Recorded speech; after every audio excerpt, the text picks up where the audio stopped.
Hello and very welcome. My channel is called Awareness because to me awareness is the foundation from where we can start to change the world to a better place. And you cannot change things that you are not aware of. It's impossible. So the first step is always to be aware, and from there you can start to choose what you want to do and not to do.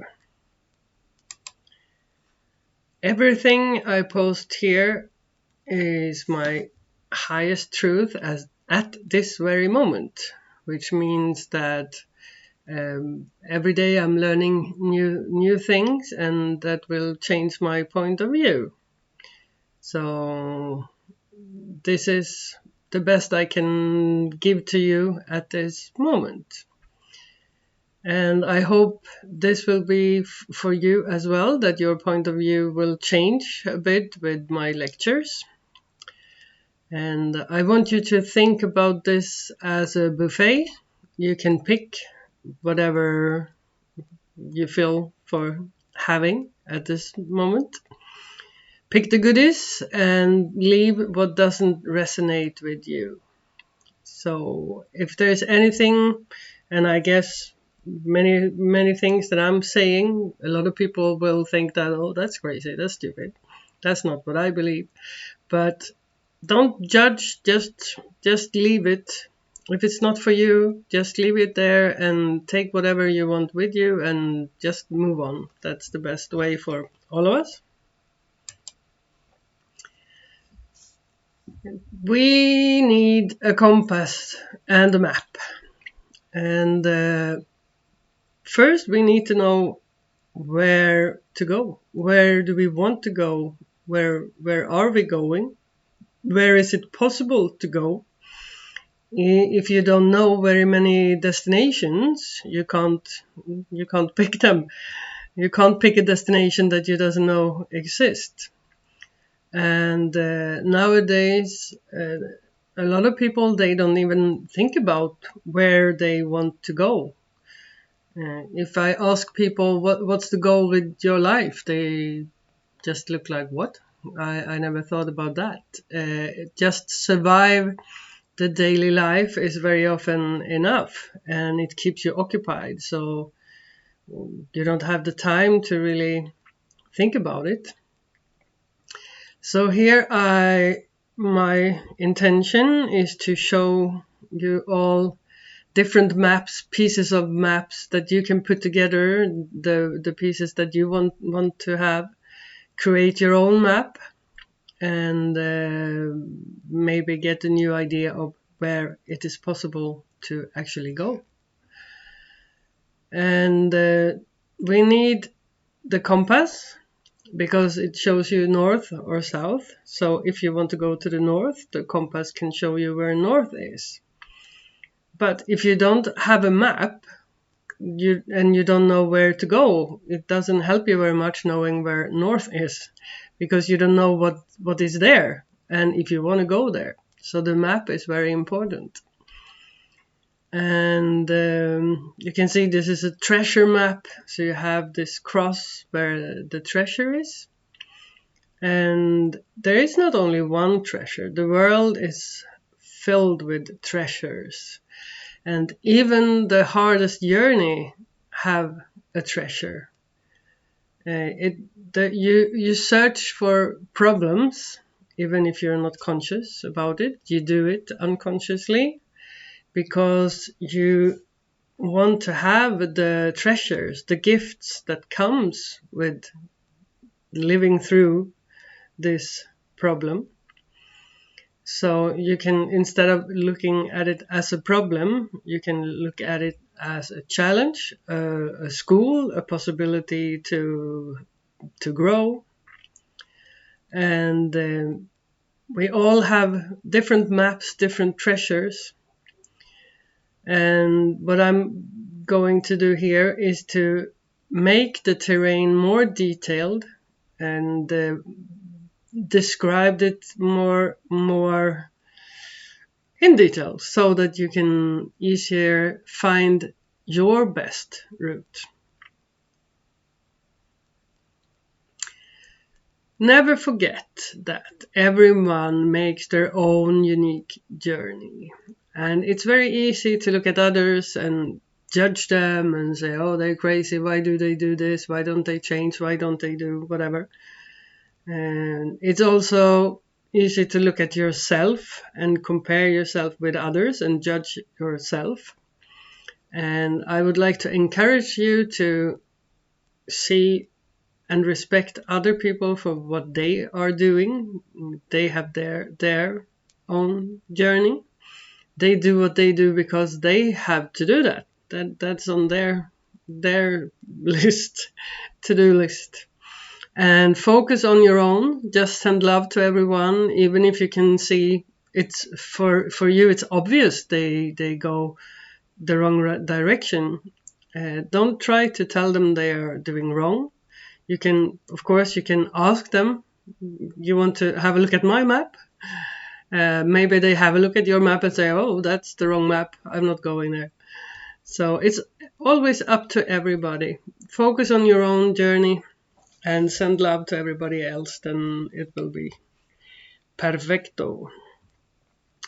Now I will show you a picture that I have been using for many years, teaching. It started with teaching horse people actually, but this works for everything and everyone. And for you who is laying on the beach and you don't want to look at the screen, I will try to explain it as much in detail as possible so you can see the image inside your head, hopefully. On the top, it's like a ladder, and on the top of the ladder we have harmony and balance, and there is where we are all day long, aren't we? No, just kidding. From harmony on the right side, it goes down to panic. On the left side, the ladder goes down to apathy. So I will explain this to you, and I will start on the right side. For example, now I'm starting to be a YouTuber, and my first feeling is like, wow, this is really working. I'm splendid. I'm made for this. And as soon as I start to think things like that and everything works very well, some little voice in the back of my head says that, okay, but now you really need to do it good so you don't lose it. And you're trying to hold on to it. And I don't want to make mistakes because it started good and I don't want to lose this flow that I'm in. And as soon as I start to think like that, I get a tension, a little bit of stress. And that stress will immediately take me off the track. And it will be a distraction. So I can't no longer really be in harmony and balance and focusing on what I want to do. And when I feel like, oh shit, now I'm losing it. That was the only thing I didn't want to, was to lose it. And now I'm losing it.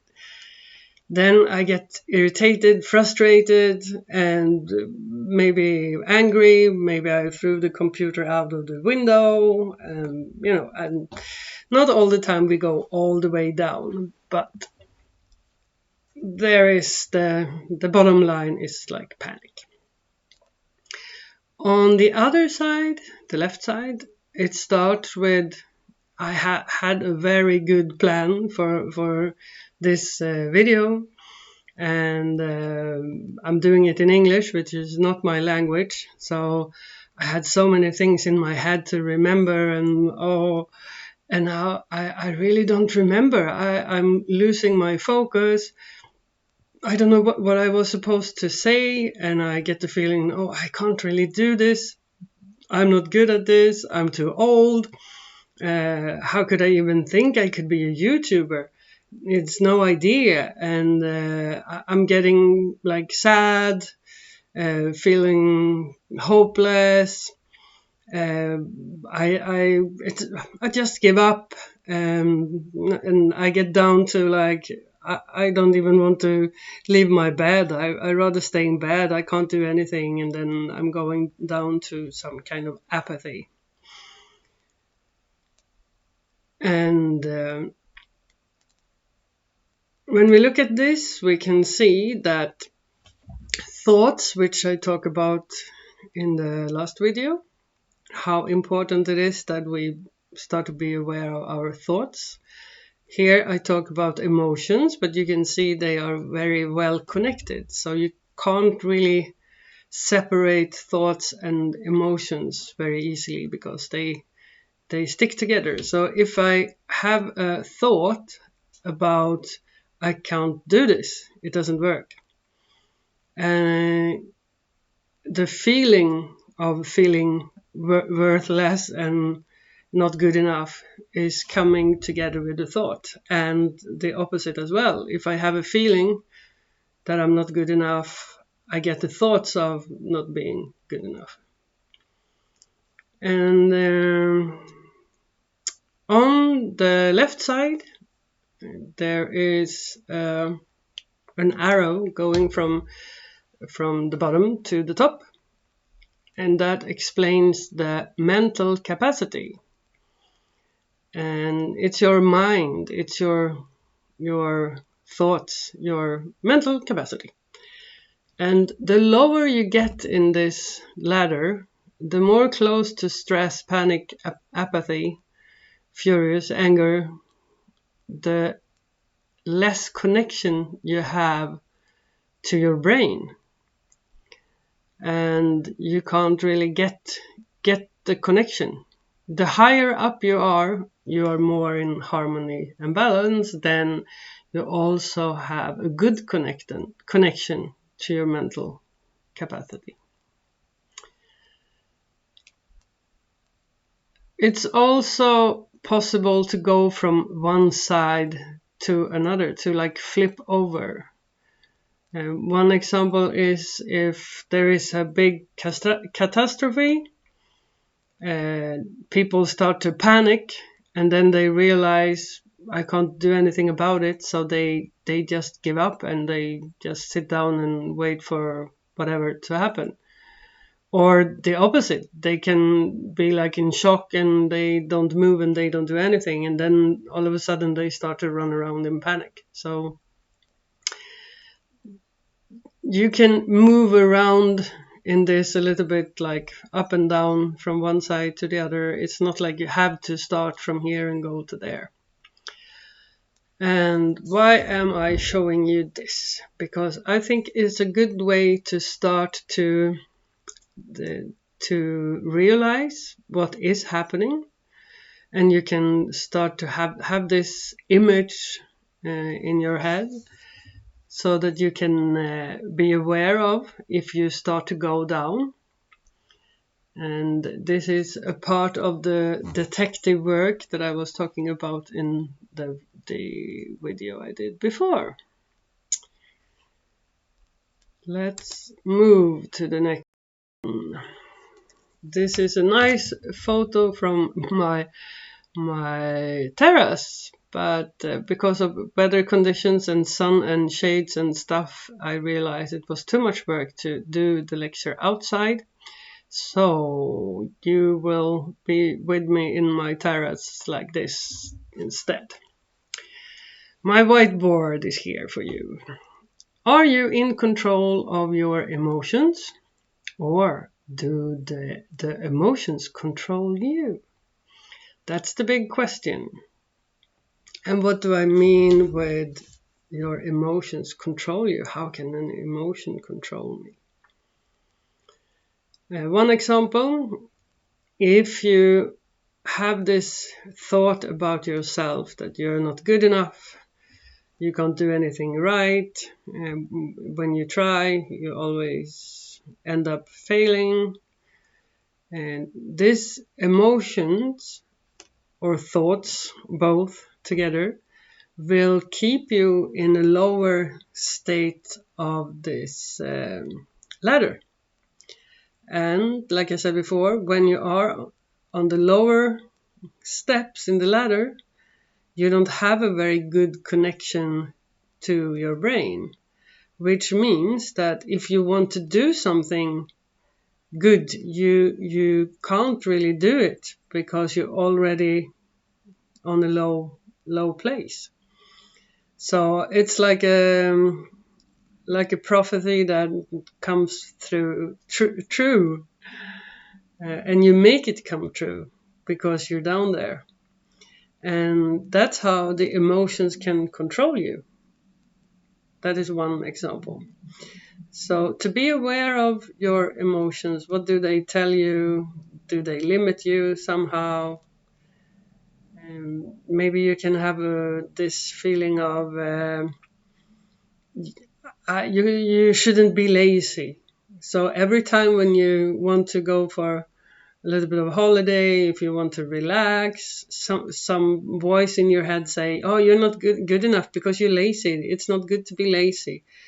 And this feeling or this voice or this thought, which I say it's like a mix, can then make it impossible for you to relax, which on one hand is good to not be too lazy, so it could be a good thought, but be aware of when the thought is, the emotion is making it impossible for you to actually enjoy life and relax, because we need that as well. So this is also a way to draw this map so that you can put on the map, is this something that happens in my life or not. So it's just a way to show you what is possible and not.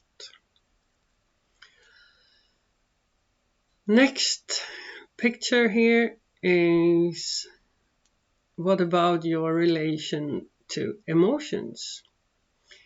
Do you feel comfortable about emotions? Or is it like, why do we even have to go through them? It's terrible. I hate them. I don't like them. I don't want to feel anything. Or do you consider being emotional as a weakness? Are you looking down at people showing their emotions? Oh, that's a weeper. Or is it something that you don't respect? Which kind of feelings do you feel? Which ones do you allow yourself to feel? Do you try to avoid some? Which ones do you feel comfortable showing others? Crying in public? Maybe not. Or do you want to show others that, oh, I'm so happy, like in Facebook, everything is perfect? What feelings do you prefer? Being happy, of course, it's nice.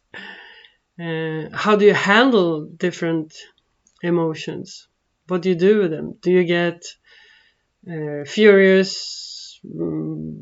Are you like, if someone took your parking lot at a mall, then you run around screaming after them, saying dirty words, or how do you handle your feelings? Do you feel alone? Is it like, I'm probably the only one feeling like this? Everybody else seems so happy, which it could look like if you look at Instagram, if you look at social media, people publish all the good stuff. It's not very many people putting out all the other things that happen to them. So maybe you feel like, I'm the only one not being that happy. I'm the only one not having everything perfect in my life. Are you the kind of person with a hypersensitive personality? Is it like you are so sensitive you don't even want to leave your house? When you go out in the street, is it like you get attacked from all the emotions flying around everywhere, and you pick them up? Or what is your reaction to other people when they show their emotions? When someone gets angry, do you get afraid? You feel uncomfortable? Do you feel like embarrassed? Like, oh, he's showing a bad side. That's not really, you feel sorry for this person. Or if somebody's crying, is it like you feel guilty? You need to fix it for them? Or what is your reactions when you see other people showing their emotions? And all these are questions so that you can draw your treasury map and be more aware of your things that you need to deal with and have a look at. And then we will go to the next one. Feelings are created in the relation between your expectations and your experiences. And it means like if you're going on a trip with a friend, you're going to the beach and you're looking so much forward to it. You have been so excited for a week now, and then finally the day comes and it's raining, it's cold, and your friend doesn't show up, and the bus is cancelled, and you're freezing, and that will create a lot of negative feelings because this was not what you expected. Then maybe you think that, the solution then is to only expect bad stuff to happen, because then you will always be surprised that, wow, this was much better than I thought. But we have another problem here. It is your expectations is also a part of creating tomorrow. So your expectations are also co-creators of your experiences and your future. So if you always go around and expect bad stuff, you will create bad stuff. Of course, not everything will be bad, but it will always put like the energy a little bit down on what can happen in your life, what will be possible, because you only expect bad stuff. So you will create more bad stuff. And another thing with expectations is that they are very often pre-programmed. It's like we learned a long time ago when we were kids, like, you shouldn't expect too much. No. We can hear voices telling us things that, who do you think you are? Blah, blah, blah. And so that is the expectations that we have. If I always expect to be a failure, then again, I will be low in this ladder all the time. Can have a look at the ladder again. I will always be down somewhere. I am sad. I can't. There is no idea. Maybe I'm irritated at the same time. I'm frustrated because I'm a failure and nothing works. Then I will always be on a low step in this ladder.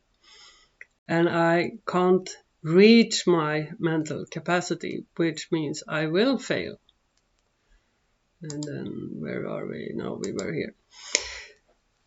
So try to find your programming. What is the voice in your head telling you? And if you find something, ask yourself, is this something that I choose to say to myself? Is this really a thought that I created? Is this feeling something that benefits me? Is this something that helps me be a better person? Just have a look at it. And when you get aware of it, it very often loosens a little bit of its power. Even if it doesn't go away, at least you can see it clearly. It's a little bit like if you think there is a ghost under the bed and you switch the light on, it's gone. So even if it comes back when you turn off the light again, at least you manage to scare it away a little bit. And I will go deeper into this in upcoming videos, because it's so much to talk about around this. But this video is more about to give you a little bit bigger picture of what we can do more later. This one is also a good one. The more upset, the more stupid you get. And of course, when you have someone running around angry, screaming, of course you can see the person is stupid. It's like behaving. It's a stupid behavior, and it's obvious. But it's actually also scientific proved what I have been talking about, that you lose the connection with the brain. And this was, to start with, something natural and something good, because in case of a lion coming up and want to eat you, you couldn't just start to think about it a little bit and maybe I could do this and maybe I can do that and be intelligent and analyze the situation, because then the lion would have been eating you a long time ago. So to disconnect this logical brain and just go with the reptile one, to just run away or fight, get adrenaline going, it's a survival mood that helped us. But nowadays it doesn't work so well for us anymore, because we don't live in a fight-flight mood. We are supposed to be more intelligent. So learning how to control the emotions can avoid that we get into this cutting connection with our intelligence. Let's go to the next one. When you are in affect, the connection, the access to your intelligence is limited. You cannot think straight, you cannot use your knowledge, and you cannot learn or teach. So it's a little bit to continue on the same subject. And even if you just go a little bit down the ladder, if you just start to be a little bit stressed, for example, you can't think straight and you can't make very good decisions. Of course, there are people which get better under stress. At least they say so. I don't know if it's the truth. But a little bit of pressure can make you more that you really want to do something good. You want to show off a bit. So maybe it can stimulate you to a certain level. But I think even those kind of people have a limit where it's taking over, when it's getting too much and you lose the connection with the brain as well. It's also, you can't use what you already know. So all your knowledge that you actually stored somewhere in there, it's not available for you. And if you don't understand that and you get angry and upset, then in your anger you will think that you are much better than you are, because you somehow know that you are intelligent. You know that, oh, I've been to that course, I went to that school, and I learned that, and I know a lot of things. So then you start to defend yourself and your stupidness, your furiousness, or whatever it is, because you know that you are intelligent. And you don't realize that at this very moment you're not, because the connection is lost. You can't learn new things. For example, if you just get the notice that your best friend has been putting bad stuff about you on Facebook. If you then the next minute go to your Learn Spanish app and you try to learn Spanish, your brain will not be able to learn any Spanish, because it will be affected, in effect, from the news that you just heard. So when you are upset, you can't learn. You can't teach, and especially if you want to teach someone and you are upset, the other person will pick it up, and that will put the other person out of balance and harmony. So then you are two people down in the ladder, one down trying to teach another one down, and no one has the connection to the brain. So it's totally wasteless. And this is very important when you train horses, for example. If I get upset, there is no point of working with the horse anymore, because none of us will succeed very well. So then it's better to take a break, which I will talk about now. Here we have different strategies, and prevention is always the best one.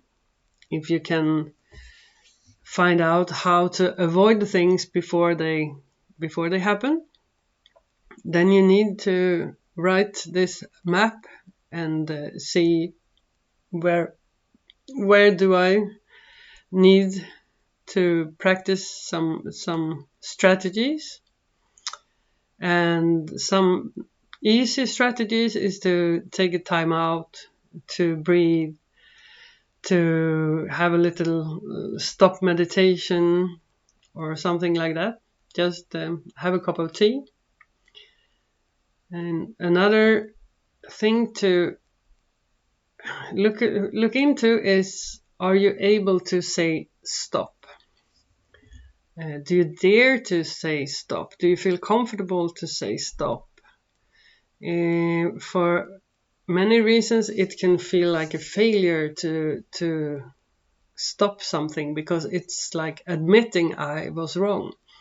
And if you start to go down and you start to feel frustrated and nothing is working like you want it to, and someone is coming and tell you that, oh, you have to stop, this is not good, then it's like somebody is attacking you, criticizing you, telling you are bad, which you definitely don't want to hear when you're already down there, which can lead into that you defend yourself, and you, instead of listening and stop this, you continue into stupidness totally. So to find and admit your weaknesses, again, you need to really check yourself, be aware, spy on yourself, to find what is happening when things go wrong, what is normally how it all starts. And as soon as you notice, how can you get back again, how to get back up to harmony and balance as soon as possible. Talking about that, I forgot to say something about this one. Actually, we are not looking to get like in the middle. It's impossible.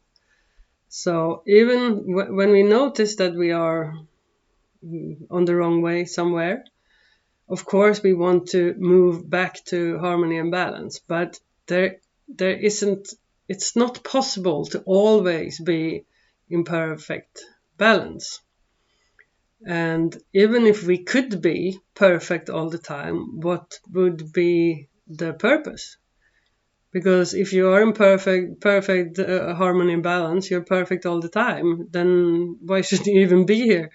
Life is a school. You're here to learn things, and it has to be movements. It has to be dark and light, and up and downs. And actually, I think there was someone who got the Nobel Prize in the 80s for discovering, so called, but this was discovered in old teaching long time ago. But in late times, this person said that a society in perfect balance is a dead society. It doesn't really exist any longer.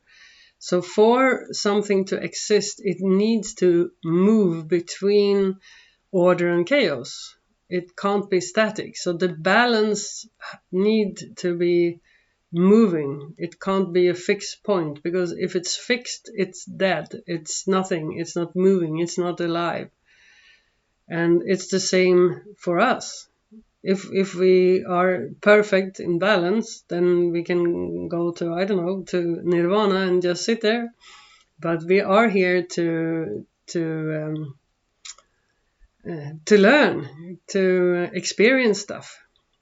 And so this movement from one side to the other, up and down, is actually a good thing. And also, talking about these emotions, for example, anger could be a very good one, a very good emotion. And because anger is, or let's put it this way, the smallest piece of anger is what you need to put your foot down, to have limits, to say no, to say stop. And of course, you're not angry, but it's like the first level of anger, like a light version of anger. It's in the same category to put out limits, which is very important. So it's not that every emotion, anger is a bad one. And also to questioning yourself, or maybe I'm not good enough. A little bit of self-criticism is a good one, as long as it serves you and not bring you down and destroy things for you. So again, it's not black and white. It's like, oh, it is black and white, but we move between black and white forever and ever. So it's a never-ending story. Let's go back to this one. To have the guts to say stop and admit that I was actually going wrong, and to admit that I was wrong, and now I can then turn around and start something better. Yes, deals. That's a very interesting one, because if you can make a deal with someone, you can do it with yourself, but it's even better to do it with somebody else. I will explain what I mean with a little story. I lived together with my younger daughter many years ago. We had a horse farm, and when I was training horses, I sometimes came into this, like, started to get irritated, frustrated, and things didn't work, which is normal. But also in the old school with horses, you are like supposed to be the one who make the horse do whatever you want, and the horse is supposed to obey, and if not, you're supposed to pull and kick and hit the horse. And so the old school of horses was much more rough than it is today. And of course, I wasn't that bad, but my daughter was there with me, and she could immediately see, she was very sensitive to see, like, now I'm starting to get down the ladder.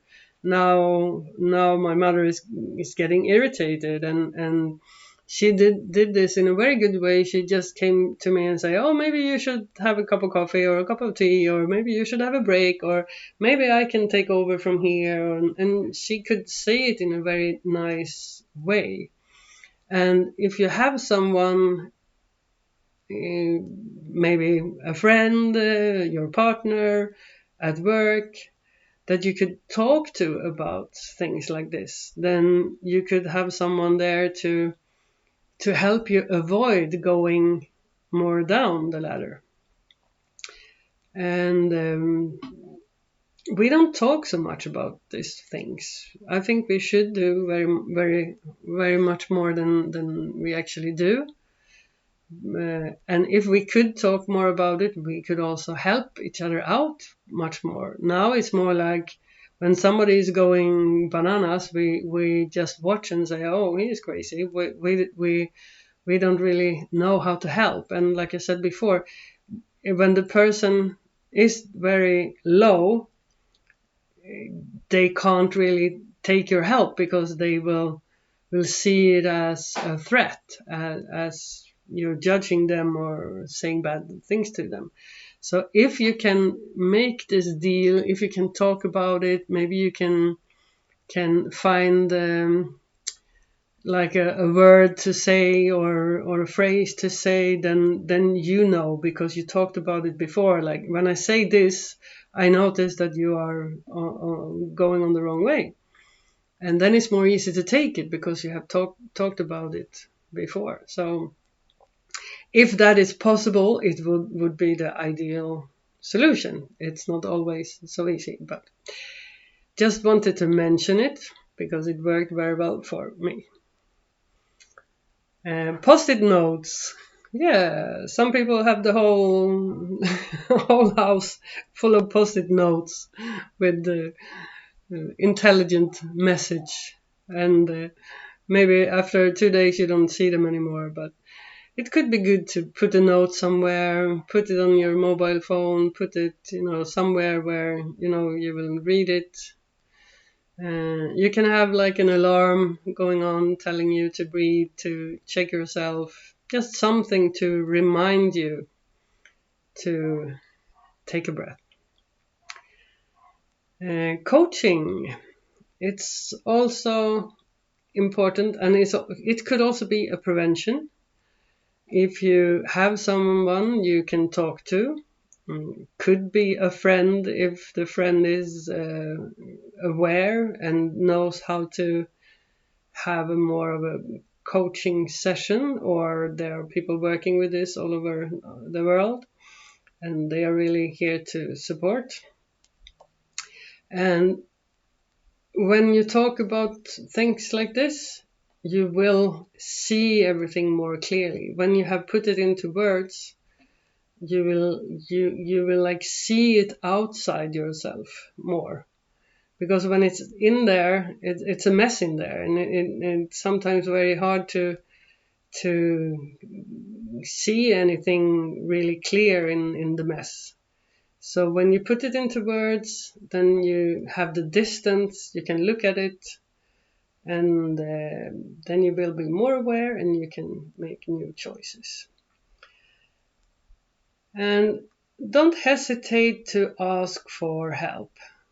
If you feel like this is too much, it's dark, I'm low, I'm down, and you're feeling hopeless, then use the help that is there. There is, so like I said, so many people, and now even more than before. You can find it on YouTube, you can connect with people, there are groups everywhere.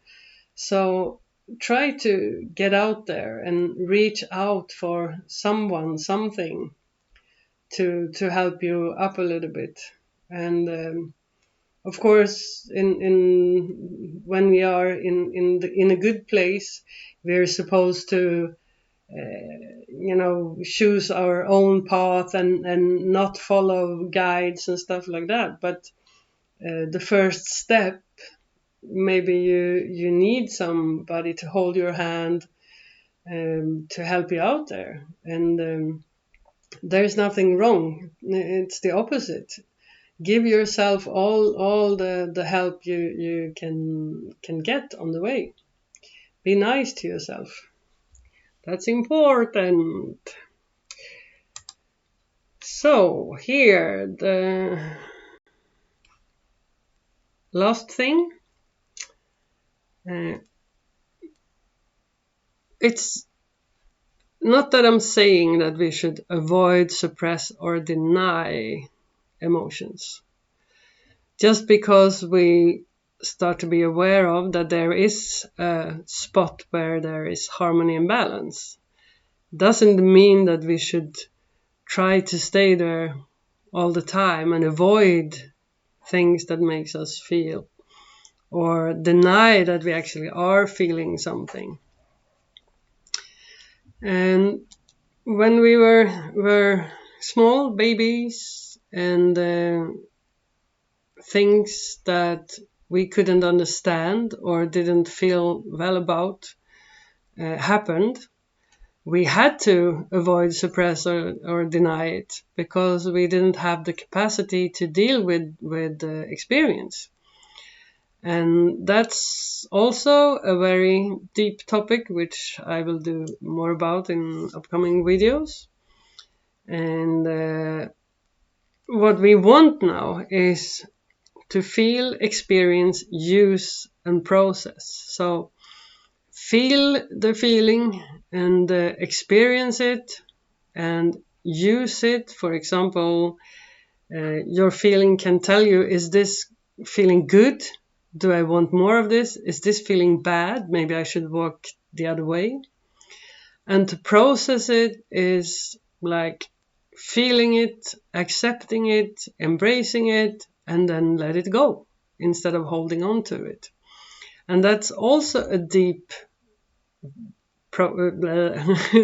subject that I will talk more about in the future. It deserves at least one video in each subject. So I hope that this gave you some things to think about. Hopefully it opens up to some more clarity. And keep on practicing, keep on spying, be the Sherlock Holmes in your own life. And I wish you all the best, good luck, and please write something in the comments what you thought about it. If you tried something and it worked, I would love to hear. If you feel very low, please send me a message and maybe I can give you some advice, who to contact or where to go or something. And hope to see you soon again. Bye bye.